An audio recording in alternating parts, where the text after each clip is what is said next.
Instagram users around the world opened the app one day back in February and saw their feeds suddenly filled with graphic, violent videos. Instagram's parent company, Meta, called it a, quote, error that's now been fixed. But a CBS News investigation reveals violent content remains pervasive on Instagram Reels. And for some, it's a moneymaker. CBS News correspondent Usher Qureshi breaks down the findings, but we have to warn you, some of the subject matter is disturbing. Jack Hughes says the gory videos that popped up on his Instagram feed in February were unlike anything he'd seen before. It's worse than anyone could imagine. It's like I saw somebody getting their head squished like a watermelon.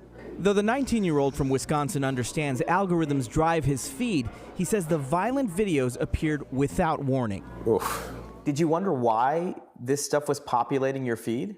I had no idea. It turns out that day in February, according to Meta, Instagram's parent company, its algorithm malfunctioned, pushing graphic and violent content to users worldwide. A CBS News investigation found violent and graphic content depicting injury or death, known as gore, remains widespread on Instagram Reels. Between February and April, we identified more than 600 accounts posting real-world violence. And that content isn't just shocking, it's profitable. We found Instagram hosts a thriving gray market where gambling sites, crypto apps, and porn agencies pay to slip ads in between the gore. Shootings, car crashes, stuff like that. Matthew Furman is one of those profiting from gore videos. A 22-year-old college student, he uses a dozen phones and hundreds of email accounts to share content with his 18 million followers across 80 Instagram accounts.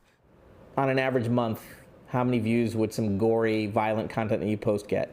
Close to 1 billion across all my accounts. Yeah. 1 billion with a B? Mm-hmm. With those views, shares, and likes, Furman builds connections with other creators and makes money helping them gain followers, earning him up to $70,000 a month. He claims a higher purpose to his postings. Some of it's pretty disturbing to look at, don't you think?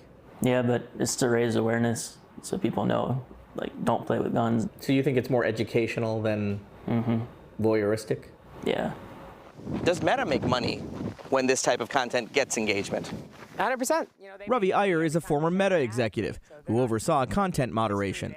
I don't think Meta's responsible for every bad thing that happens on the internet or happens on their platform. People are going to do bad things, but they've created an environment where people are effectively getting paid to do bad things. We asked Meta repeatedly about their specific enforcement actions. While they wouldn't answer questions about our findings, they provided a statement that read in part, "It's our policy not to recommend violent content, restrict it from being monetized, and add warning labels. And for teens, we aim to hide graphic content entirely, even if it's shared by someone they follow." For millions of users, the question now isn't just what they see online, but what Meta lets them see. I'm Usher Qureshi in Oconomowoc, Wisconsin. Well, I want to bring in Chris Hacker. He is a CBS News investigative data journalist. First, wow, quite the findings in that report. First, talk about how long you and the team have been working on this investigation. Yeah, so I first started looking into this back in February when I myself was one of the people who actually saw some of this content as a result of this glitch.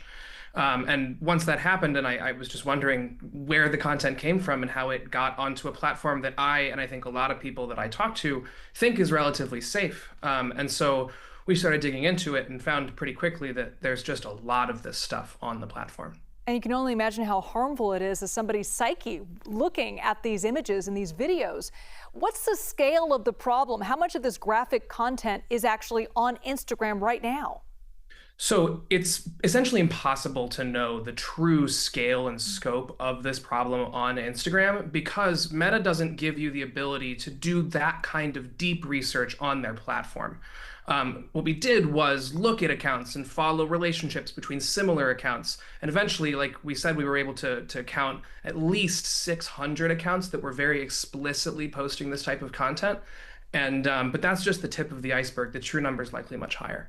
And how do people who post this type of content make money from it? How is it profitable? Yeah, they're not making money. We should be very clear from Meta directly. Meta has, mainstream ways for people to monetize their content on the platforms. This is not what these people are doing for the most part. What they're doing instead is using the fact that Instagram allows this type of extremely shocking content on its platform to quickly rack up lots and lots of views, because the Instagram Reels algorithm rewards videos with lots of views. Turns into a bit of a feedback loop, and you can grow a gore account pretty quickly on the platform, we were told and saw in the data that we reviewed. So what they do is, once they grow an account to a certain size, they either sell the account outright for a few $1,000s, or like what Matthew Furman does, is sell illicit ads, which are essentially just standard Instagram posts of whatever the company or agency or whatever it may be wants to advertise.